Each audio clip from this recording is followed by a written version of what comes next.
ایران کے بادشاہ نے اپنے بیٹے کو پڑھانے کے لیے ایک استاد صاحب کا بندوبست کیا. استاد صاحب کو کہا کہ میرے بچے کو دین پڑھائیے، میں چاہتا ہوں کل اس نے عنان حکومت کو سنبھالنا ہے تو یہ دین سے آگاہ ہو جائے، اس کو کچھ سکھائیے، پڑھائیے. بہت نیک بزرگ بڑے درویش عالم پڑھانے لگے، اسباق مکمل ہو گئے، دین کے اسباق قرآن مجید پڑھایا، احادیث طیبہ کا درس دیا، اصول فقہ سے روشناس کرایا. جب بچے نے مکمل تعلیم حاصل کر لی اور آمین ہو گئی، دستار ہو گئی، فارغ ہو گئے، تو پھر ایک دن استاد صاحب نے کہا بیٹے کل تم نے ضرور آنا ہے، کچھ بات کرنی ہے. شہزادہ گیا ملنے استاد صاحب سے. استاد صاحب نے کنڈی لگا لی، ہاتھ میں درہ پکڑ لیا، مار مار کے پورے وجود کو زخمی کر دیا. کوئی غلطی نہیں، کوئی بات نہیں، مارا. اب بچہ آیا آ کے بادشاہ سلامت سے کہا کہ ابا جی سمجھ نہیں آئی، بڑا مارا ہے استاد. تو سیانے تھے نا بادشاہ، یہاں تو قاری صاحب روز کٹہرے میں کھڑے ہوتے ہیں، مولوی صاحب آپ نے میرے بچے کو کیوں مارا ہے؟ آپ 8,000 کے مولوی ہیں، میرا کئی کروڑ کا بچہ ہے، سویرے بدل لیں گے. خبردار آپ نے بچے کو ہاتھ لگایا، اپنی حیثیت میں رہے معاذ. جو قومیں استادوں کو کٹہروں میں کھڑا کرتی ہیں وہ ترقی نہیں کر پاتی. جو استادوں کو کٹہروں میں روز کھڑا کرتے ہیں. کہا ابا جی بڑا مارا ہے، تو والد بڑے سمجھدار تھے، کہنے لگے بیٹا استاد باپ ہوتا ہے، وہ زیادتی نہیں کرتا، کوئی بات ہوگی میں تیرے استاد کو کٹہرے میں نہیں بلاؤں گا. اماں سے بات کی، اماں کہنے لگی بیٹا میں تیرے باپ سے کیسے بات کروں، ڈر آتا. وقت گزر گیا، 22 سال بیت گئے، 22 سال گزر گئے. بادشاہ کا انتقال ہوا، شہزادہ تخت پہ بیٹھا. پہلا حکم یہ دیا کہ میرے استاد کو بلاؤ. پہلا حکم. استاد جی بوڑھے ہو گئے تھے، چھڑی کے اوپر ٹیک لگا کے آئے اور بھویں سفید ہو کے جھک گئی تھیں. یوں آنکھ کھول کے بڑی مشکل سے دیکھا، کہنے لگے شہزادے حکم ہو. کم میں شہزادہ نہیں، اب میں بادشاہ بن گیا ہوں.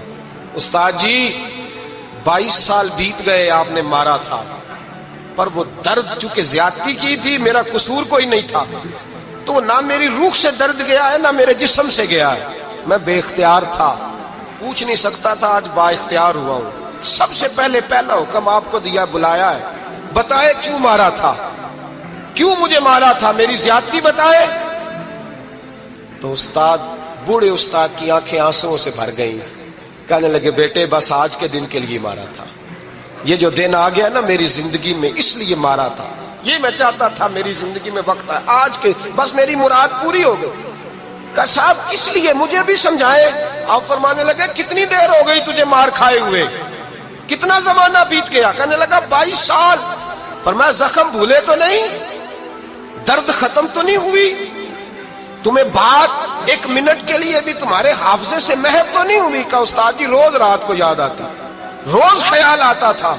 استاد کہنے لگے بھائی تو بے اختیار تھا، پوچھ نہیں سکا، 22 سال تجھے یاد رہا، مجھے پتا تھا تو ایک دن حکمران بنے گا. میں نے تجھے اس لیے مارا تھا کہ بیٹے یاد رکھنا، کسی پہ ظلم نہ کرنا. اگر تجھے 22 سال تک یاد رہا ہے تو جس پر تو ظلم کرے گا اسے بھی قیامت تک یاد رہے گا. اور یہ یاد رکھنا تو آج با اختیار ہوا تو تو نے مجھے بلا لیا ہے، قیامت کے دن غریب با اختیار ہو جائیں گے، مظلوم با اختیار ہو جائیں گے. وہ با اختیار ہوں گے للہ الواحد القہار، رب کریم کی بارگاہ کے اندر ان کا اختیار ہوگا، اکیلے اللہ کی حکمرانی ہوگی. پھر وہ بلائیں گے بڑے بڑے کج کلا، دنیا میں جن کی پگڑیاں اونچی تھیں وہ سر جھکائے کھڑے ہوں گے. دنیا میں جو ڈکٹیٹر بنتے تھے ان کی پشتیں لال ہوں گی، ان کو غدار لکھا جائے گا، قیامت تک نہیں بھولے گا. ظلم کرنا تو سوچ سمجھ کے کرنا، اتنا کرنا جتنا تم سہ سکتے ہو، اتنی زیادتی کرنا جتنی قیامت میں تم برداشت کر سکتے ہو. میرے نبی کریم صلی اللہ علیہ وسلم نے فرمایا ظلم سے بچو، یہ قیامت کے اندھیروں میں سے ایک اندھیرا ہوگا. زندگی میں زیادتی نہ کریں. اگر تھوڑی دیر کے لیے کوئی چیز برداشت کر جائیں گے تو وہ فائدہ دے جائے گی، کچھ دیر کے لیے اگر سہ جائیں گے تو نفع مل جائے گا. سہنے کی کوشش کریں لیکن زیادتی نہ کریں. نظر کو، سوچ کو، ذہن کو پاک رکھیں. اور میرے بھائی زندگی پوری ظلم سے بچیں، زیادتی سے بچیں. امیر المومنین حضرت جناب سیدنا عمر فاروق رضی اللہ تعالیٰ عنہ رات گھر میں تھے تو رونے لگے، بڑی دیر تک روتے رہے. والدہ اٹھی تو صاحبزادے سے کہنے لگی پتہ کرو تمہارے باپ کو کیا مسئلہ ہے۔ شہزادے آئے، کہنے لگے امیر المومنین والد گرامی کیا ہوا؟ تو حضرت عمر فاروق کہنے لگے بیٹا اپنی اماں کو بلاؤ۔ والدہ آ گئی، کیا بات ہے؟ کچھ طبیعت خراب ہے تو حکیم کا بندوبست کیا جائے۔ تو حضرت عمر کہنے لگے کچھ بھی نہیں، آج مسجد سے نکلا ہوں تو نبی پاک کے صحابہ میری تعریفیں کر رہے تھے۔ یہ حضرت فاروق اعظم کے وصال کے قریب کے دن ہے۔ تعریفیں تو حضرت یہ رونے کی بات ہے کہ خوش ہونے کی؟ آپ فرمانے لگے نہیں، سوچتا ہوں باہر تو میں اچھا رہا ہوں، پتہ نہیں گھر میں ہی کوئی زیادتی نہ ہو گئی ہو، پتہ نہیں تمہارے ساتھ بھی میرے معاملات ٹھیک تھے کہ نہیں، صحابہ تو تعریف کرتے ہیں، رو رہا ہوں تمہاری وجہ سے نہ الجھ جاؤں، بیوی ہی نہ کہے میرا حق ہی ادا نہیں کیا۔ یہ لفظ کہتے کہتے پہاڑ ہے یہ شخص، کیسر و کسرا کانپتے ہیں۔ حضرت عمر رو پڑے، بی بی سے کہنے لگے مجھے اللہ کی رضا کے لیے معاف نہیں کر دیتی؟ میرے اوپر بوجھ تھا امت کا، میں ساری رات مدینے کی گلیوں میں پھرتا تھا، دن سارا مسجد میں گزرتا تھا، میں تجھے وقت نہیں دے پایا، معاف نہیں کر دیتی؟ تو زوجہ کہنے لگی نہیں عمر، میں نے بھی زندگی میں اپنا کوئی سکھ چین نہیں دیکھا، کوئی چاؤ پورا نہیں کیا، میں کیسے معاف کر دوں؟ میں نہیں معاف کرتی۔ حضرت عمر زمین پہ بیٹھ گئے، رونے لگے، کہنے لگے چل معاف کر دے۔ کہنے لگی ایک وعدہ کرو، قیامت کے دن رب کریم کی بارگاہ میں میری سفارش کرو گے؟ اللہ کی بارگاہ میں عرض کرو گے کہ اللہ اچھی تھی، مجھے کپڑے دھو کے دیتی تھی، روٹی پکا کے دیتی تھی، میری عزت کی محافظ تھی؟ جناب عمر کہنے لگے تیرے ساتھ وعدہ ہے، رب اپنے فضل سے عمر کو جنت دے گا تو عمر تجھے جنت میں ساتھ لے کر کے جائے گا، تیرے ساتھ وعدہ ہے۔ میرے بھائی جن کے دلوں میں احساس تھا کہ ہم سے کوئی زیادتی نہ ہو جائے کسی جگہ، وہ تو یہاں تک معاملہ کرتے تھے، یہاں تک ان کا خیال رہتا تھا۔ عزیزو، ایک تو نظر میں حیا پیدا کریں، والدین کی بہت بڑی ذمہ داری ہے۔ لاکھوں بچے مرضی کی شادیاں کر رہے ہیں، ہزاروں گھر اجڑ رہے ہیں، یہ وہ والا زہر ہے جو ہر گھر میں تیزی سے پھیلتا چلا جا رہا ہے۔ پہلے ہم کہتے تھے کہ بچہ باہر نہ نکلے، اب کہتے ہیں اللہ کہیں موبائل لے کے تنہا نہ بیٹھ جائے، کہیں تنہا نہ بیٹھ جائے، کیا بنے گا اس کا اگر یہ گندگی اور یہ ایسا نشہ ہے جو اجاڑ کے رکھ دیتا ہے انسان کی توانائیوں کو۔ ایک تو ذہن کو، طبیعت کو پاک رکھیں، دوسرا زیادتی کبھی نہ کریں۔ یہ دو سبق اگر امت کو یاد ہو جائیں تو پھر معاشرہ بڑی تیزی سے اصلاح پذیر ہوگا۔ نہ دیکھو دنیا کیا کہتی ہے، یہ دیکھا کرو رسول اللہ کیا کہتے ہیں۔ نبی پاک چھوڑ دو ساری دنیا کے دھوکے، سارے فیشن، ساری رسومات، ساری تہمات چھوڑ دو۔ نبی پاک کی غلامی عزت ہے، حضور کی غلامی۔ یار بندہ بالکل بے عمل ہونا، بالکل تو میری طرح داڑھی رکھ کے پگڑی باندھ کے بس میں بھی چڑھ جائے تو کئی لوگ سیٹیں خالی کر دیتے ہیں، کہتے ہیں بزرگوں یہاں آ جائیں، حضرت جی یہاں آ جائیں۔ تو پھر عزت کس چیز کی ہوئی؟ سنت مصطفیٰ کی ہوئی نا، پھر عزت نبی پاک کی سنت کی ہوئی نا، وقار کی ہوئی نا۔ ایک صاحب، ایک بچے نے داڑھی رکھ لی تو مجھے آ کے کہنے لگے حضرت جی لوگ بڑے بڑے لقب دینے لگے ہیں۔ میں نے کہا کیا؟ کوئی کہتا ہے حضرت صاحب، کوئی کہتا ہے قاری صاحب، کوئی کہتا ہے حافظ صاحب، کوئی کہتا ہے علامہ صاحب۔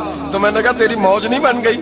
4 سالوں میں حفظ ہوتا ہے، تجھے مفت کا لقب مل گیا ہے۔ سے نظامی 8 سال میں ہوتا ہے، مفت کا علامہ بن گیا ہے، تجھے وقار نہیں دے دیا اللہ تعالیٰ نے؟ عزت، میرے اعلیٰ حضرت فرماتے ہیں عزت صاحب طبقات کہتے ہیں میرے مصطفیٰ کریم سید عالم صلی اللہ علیہ وسلم کے وصال ظاہری کے ایام قریب آئے تو حضور نے سرخ پٹی باندھی، تیز بخار ہے نبی کریم کو، 2 صحابہ سہارا دے کے مسجد میں لائے، نبی پاک علیہ السلام کو بظاہر سہارا دے کے لایا گیا۔